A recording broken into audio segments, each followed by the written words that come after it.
I believe that everything depends on the choices that will be made by the government of Israel in the coming days. And it is very clear today that we cannot let the situation continue. The humanitarian blockade is creating a situation that is untenable on the ground. A few weeks ago, I was able to go to the border. By going with President Sisi to the region, I saw both the distress of the wounded who were being treated by Egyptian hospitals and who had been able to leave during the period of ceasefire that had been offered for a few weeks. Since the beginning of March, I remind you, it is over, and I was also able to see all the humanitarian aid that was stored there, coming from all over the world and blocked by the Israeli army. This situation is not acceptable, and today it is essential to provide water, food, and medicine to allow the wounded to be evacuated, which is a priority. And so, if there is no response that meets the humanitarian situation in the coming hours and days, obviously, we will have to toughen our collective position and, in any case, apply the rules that we have set for ourselves. That is, put an end to processes that require respect for human rights, which is not what has been happening today, and apply sanctions.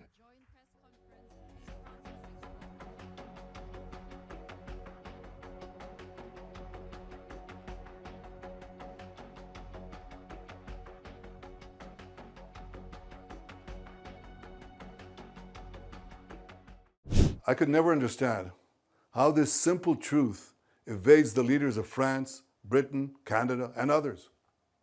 They're now proposing to establish a Palestinian state and reward these murderers with the ultimate prize. Well, for 18 years, we had a de facto Palestinian state. It's called Gaza. And what did we get? Peace? No. We got the most savage slaughter of Jews since the Holocaust.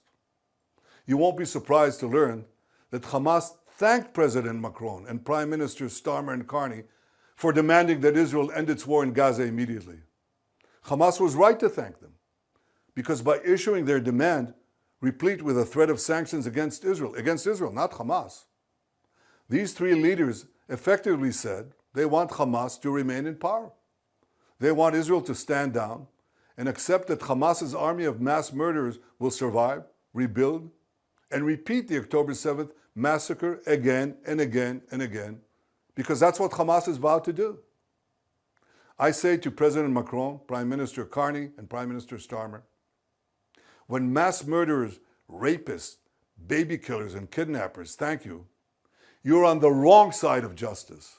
You're on the wrong side of humanity, and you're on the wrong side of history. Now, these leaders may think that they're advancing peace. They're not. They're emboldening Hamas to continue fighting forever.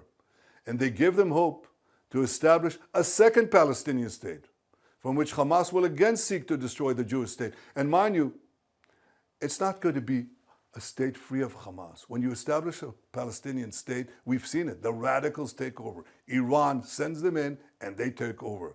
So don't give us this talk. It'll be a peaceful Palestinian